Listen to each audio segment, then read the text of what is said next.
वैसे आप लोगों को ये मालूम है कि हाथरस की घटना के बाद मुझे ऐसा लग रहा था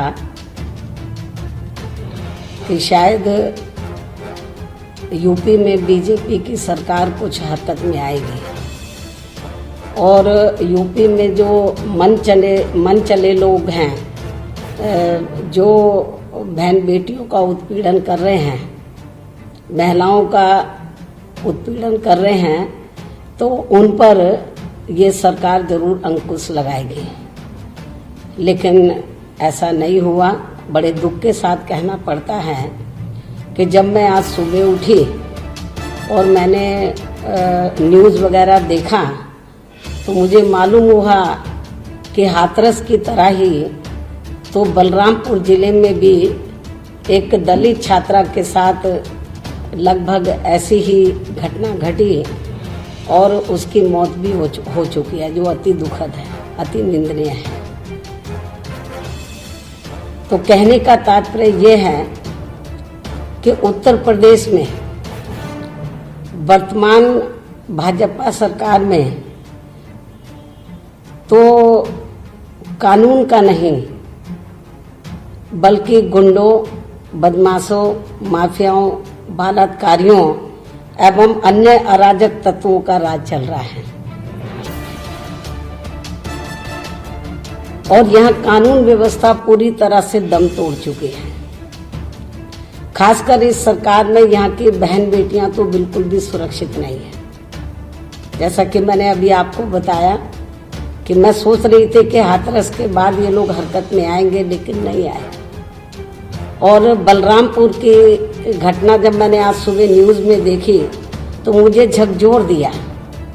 मुझे ऐसा लगा कि मुझे मीडिया में जाकर यदि यूपी सरकार नहीं जाग रही है तो मुझे केंद्र की सरकार को जगाना चाहिए। मुझे केंद्र की सरकार को जगाना चाहिए।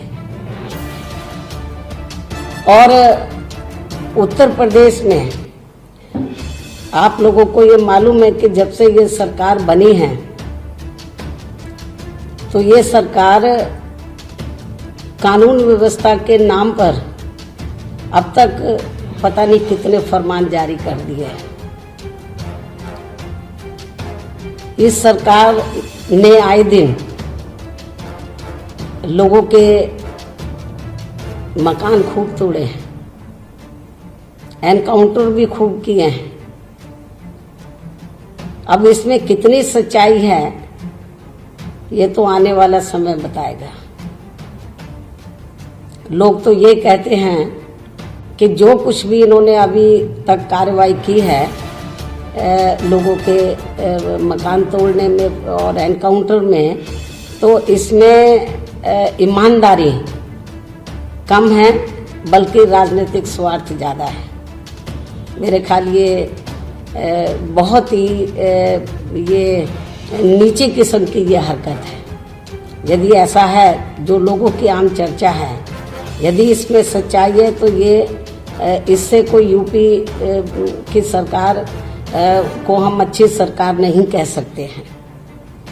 तो और ख़ास तौर से इस सरकार में वैसे तो सभी वर्ग के लोग दुखी हैं, विभिन्न क्षेत्रों में लोग दुखी हैं। हर प्रकार का अपराध बड़े पैमाने पर बढ़ा है। मैं हर किस्म का जो है क्राइम बढ़ा है, लेकिन जो हमारी बहन बेटियां हैं तो वो तो इस सरकार में बिल्कुल भी सेफ नहीं है, सुरक्षित नहीं है। तो मेरा केंद्र की सरकार को यही कहना है कि यूपी गवर्नमेंट नहीं जाग रही है। आदित्यनाथ योगी इस लायक नहीं है कि वो लॉ एंड ऑर्डर को संभाल सके। तो केंद्र की सरकार को जागना चाहिए और केंद्र की सरकार से मेरा यही कहना है कि यदि केंद्र की सरकार ने तो आरएसएस के दबाव में आकर इनको उत्तर प्रदेश का मुख्यमंत्री तो बना दिया, लेकिन इसके लायक नहीं है कि वो उत्तर प्रदेश का में बढ़िया शासन प्रशासन यूपी की जनता को दे सके। तो मुझे क्या लगता है, बीजेपी को आरएसएस के से बात करनी चाहिए, उनके शिकंजे से बाहर निकलना चाहिए आरएसएस के। आपको उत्तर प्रदेश की जनता के हित में सोचना चाहिए।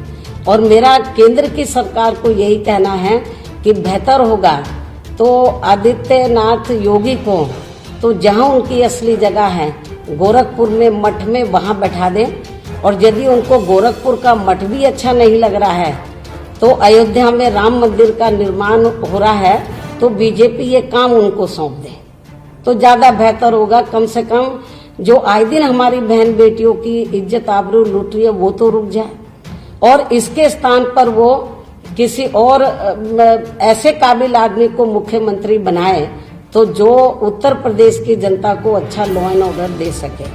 और यदि नहीं बना पा रहे हैं और आरएसएस का बहुत ज्यादा दबाव है तो मेरा बीजेपी के लोगों को, हाईकमांड को यही कहना है, केंद्र की सरकार को यही कहना है कि थोड़ी रहम करे उत्तर प्रदेश की जनता पर।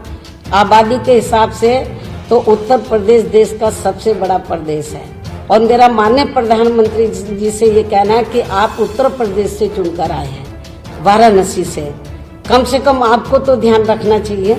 तो मेरा केंद्र की सरकार को यही कहना है कि जब आदित्यनाथ योगी से उत्तर प्रदेश नहीं संभल रहा, या तो किसी दूसरे को मुख्यमंत्री बनाए, वरना बेहतर यही है कि उत्तर प्रदेश की जनता के हित में तो वहां पर राष्ट्रपति शासन लगाकर वहां पे लॉ एंड ऑर्डर को बढ़िया बनाए।